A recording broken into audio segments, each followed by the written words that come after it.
Naganap na nga ang isa sa laro na inaasahan ng lahat ngayong playoffs at ito nga ang Los Angeles Lakers laban sa Minnesota Timberwolves.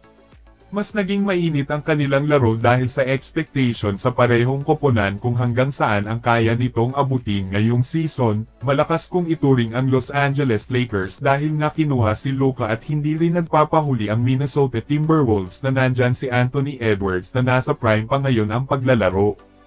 Well, kanina nga nakita ng lahat ang kanilang mainit na salpukan sa kanilang Game 1, na kung saan mas nangingibabaw ang Minnesota Timberwolves ni Anthony Edwards matapos talunin ang Lakers ni Luka at LeBron, sa score na 117-95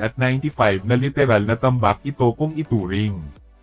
At ang pangyayari na ito ay agad naman na pinangunahan ng iba na parang takilad dito ang Lakers. Well, Game 1 pa naman at meron pang Game 2 to Game 7 kaya sinabi din ng iba na pwede pang maging angat dito ang Lakers, lalo na kapag planuhin na maigi dahil hindi natin mapagkaila ang lakas ni Luka at LeBron at hindi naman natin dapat maliitin ito dahil ang koponan na Lakers ay dinala nila sa number 3 seeded. Well, sa naganap na laro kanina si Luka Doncic ang nangingibabaw sa opensa ng Lakers sa unang quarter palang nagpainit agad ito sa opensa, at sa kabuuan ng laro nakapagtala ito ng 37 points, 8 rebounds at 1 assist, pero hindi nga ito naging sapat para sa panalo habang tumulong naman si LeBron James ng 19.5 rebounds at 3 assists. Grabe ang ginawang adjustment ng Minnesota Timberwolves at ang kanilang depensa ang naging ibabaw dito na nalimitahan ang opensa ng Lakers, samantala si Austin Reeves nakapagtala naman ng 16 points, 3 rebounds at 3 assists at si Rui Hachimura meron naman itong 9.5 rebounds at 2 assists lamang.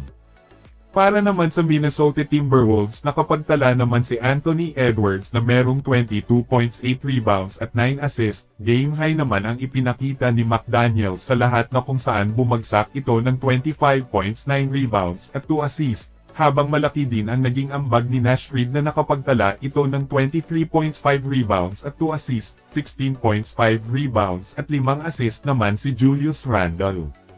Habang tinalo naman kanina ng Denver Nuggets ang Los Angeles Clippers ni Kawhi Leonard at James Harden sa kanilang Game 1 sa score na 112 at 110, grabe din ang kanilang Game 1 na kung saan naging mainit ang kanilang laban na umabot pa nga sa overtime game. Literal na comeback win ang nangyari dahil umabot na sa double digits lead para sa Clippers pero nagawa ng paraan ng Denver Nuggets para manalo pa nga sa laban.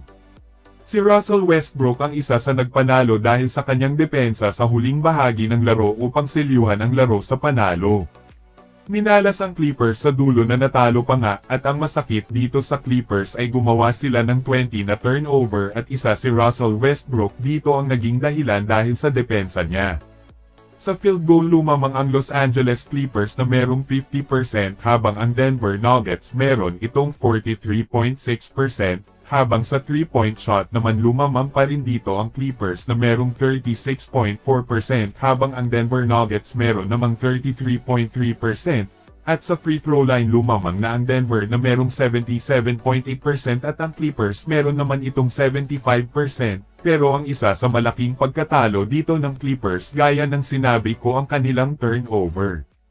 Well, sa naganap na laro muling nanguna si Nikola Jokic na bumaon naman ito ng 29 points, 9 rebounds at 12 assists. Si Russell Westbrook nakapagtala naman ng 15 points, 8 rebounds at 3 assists, 25 points, 8 rebounds at isang assist naman si Aaron Gordon at si Jamal Murray nakapagtala naman ito ng 21 points, 9 rebounds at 7 assists.